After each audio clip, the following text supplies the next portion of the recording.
सासे बर' फरायसाया गोमानानै दं।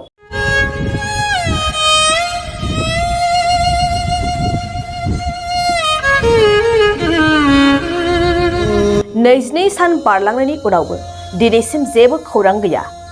रावनोबो खिन्थायालासे न'निफ्राय ओंखारलांनाय समनिफ्रायनो दिनैसिम गैया।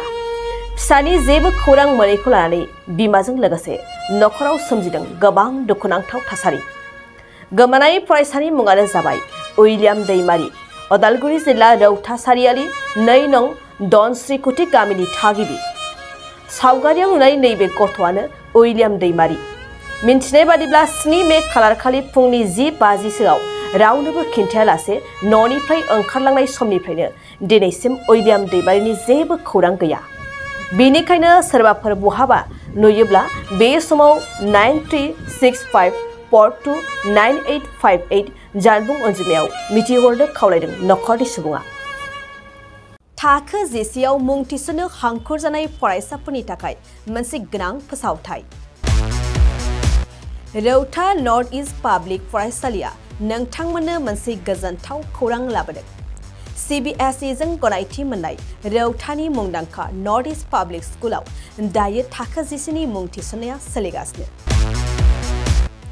साइन्स आरो आर्ट्स मोन्नैबो स्ट्रिमनि थाखाय रौतानि नर्थ इस्ट पाब्लिक स्कुलाव मुं थिसननाया सोलिगासिनो। बे फरायसालियाव थाखोनि फराफारि आयदा फोरोंथायजों लोगोसेयैनो JEE, NEET, CUET, engineering, medical entrance आनजादनि थाखाय उफ्रा फोरोंथायबो होनाय जायो। बे फरायसालियाव बिजाब बाख्रि, फरायसाफोरनि थाखाय हस्टेल आरो गेलेनाय, मोसानाय बायदि बायदि केरिकुलार एक्टिभिटिसनि सुबिदा दं।